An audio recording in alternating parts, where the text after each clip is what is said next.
queridos aprendizes. Espero que vocês estejam bem. Aqui é a instrutora Cristina e vamos para a nossa aula de comunicação, expressão, oralidade dentro do módulo do introdutório. E já falamos a respeito de comportamento, como nos comunicar, como nos vestir dentro da empresa, como nos dirigir às pessoas, tá? Uma coisa que eu acredito que não tenha falado nas outras aulas, mas é importante dizer agora,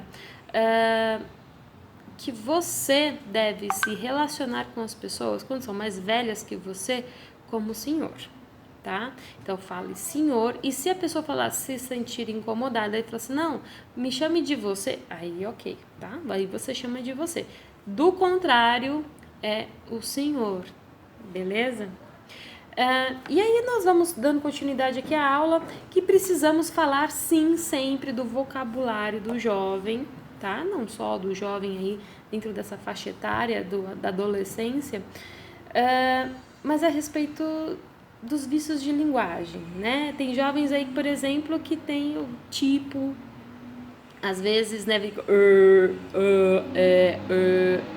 tá? Não rola. E para que vocês, todos nós, aprendamos a nos comunicar adequadamente dentro da corporação, existem algumas regrinhas aí, tá? Dentro da corporação, que é eliminar os vícios de linguagem, os palavreados, as gírias, palavras de baixo calão, que exatamente são os palavrões, tá?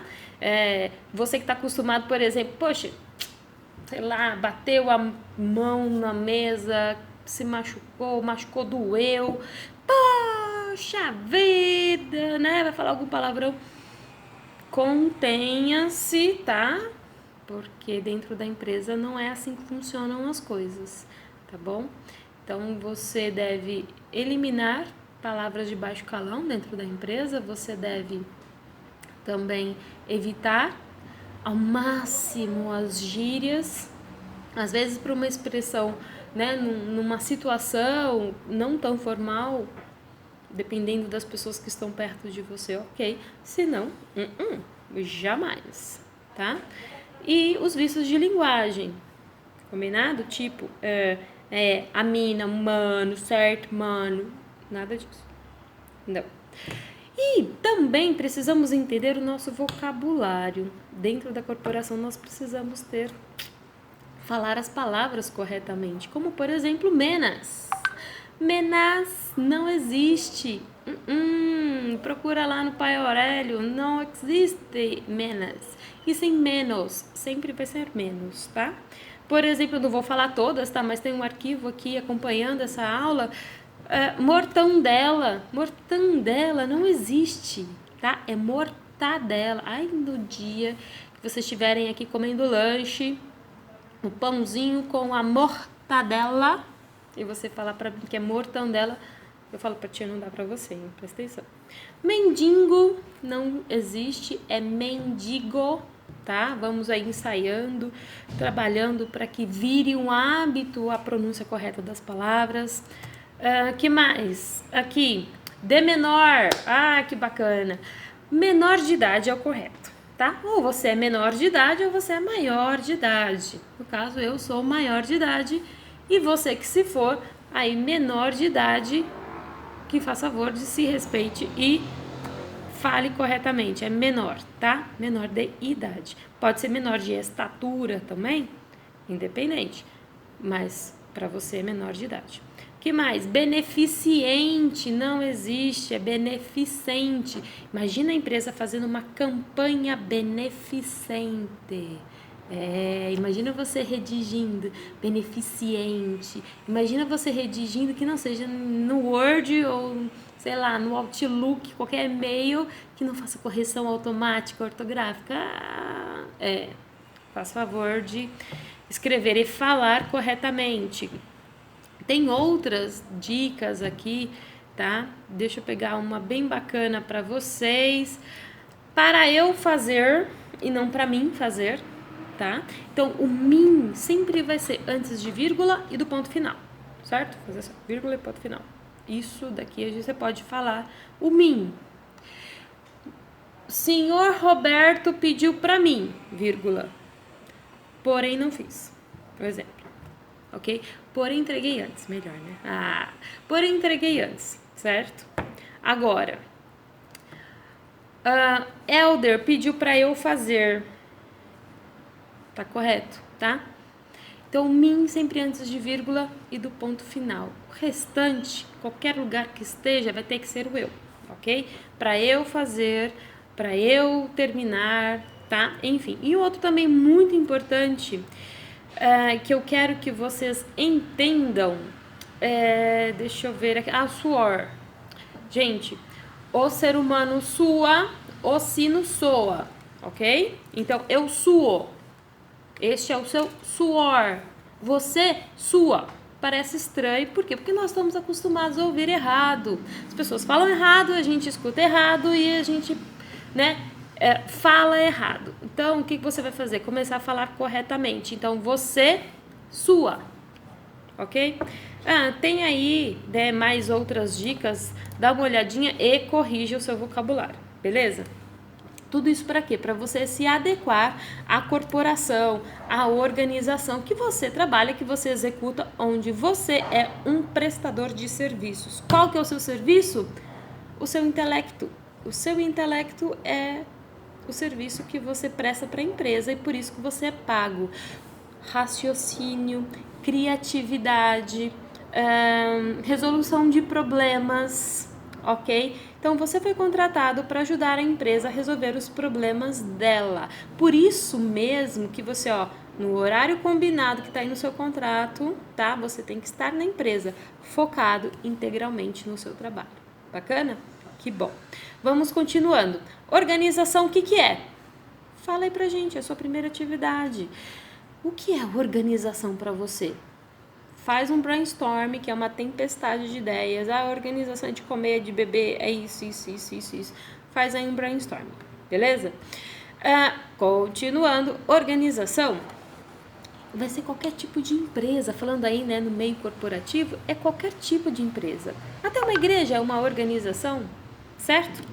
E aí ela se organiza a fim de fazer o quê? E uma instituição, ela se organiza a fim de fazer o quê? Tá? Diga aí pra gente. A empresa onde você trabalha se organiza, é uma organização, todavia também se organiza para fazer o quê?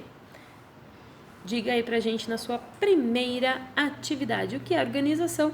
E a organização onde você trabalha se organiza como? Com qual objetivo? Ok? Vamos lá. E aí é o seguinte... quando a gente passa aí, né, por essa fase, a gente começa a entender que as empresas, a organização onde você trabalha, se tem fins lucrativos ou não tem fins lucrativos, tá? A empresa onde você trabalha tem fins lucrativos? Diga aqui pra mim se ela tem ou não. O que é isso? Cris, é quando simplesmente a empresa trabalha para ganhar dinheiro. É para isso que ela existe. Ok, ela tem missão, visão, valores. Ok, bacana, ela tem aí uma responsabilidade social, uma responsabilidade ambiental, e ela está aqui para promover algo dentro da sociedade, que bacana, para fornecer algo para a sociedade, isso é muito bacana, mas ela cobra para isso, tá? Então, algumas empresas têm esse fim lucrativo, tem, né, direito aí a lucro, e tem outras empresas que não têm fim lucrativo, ela não pode lucrar.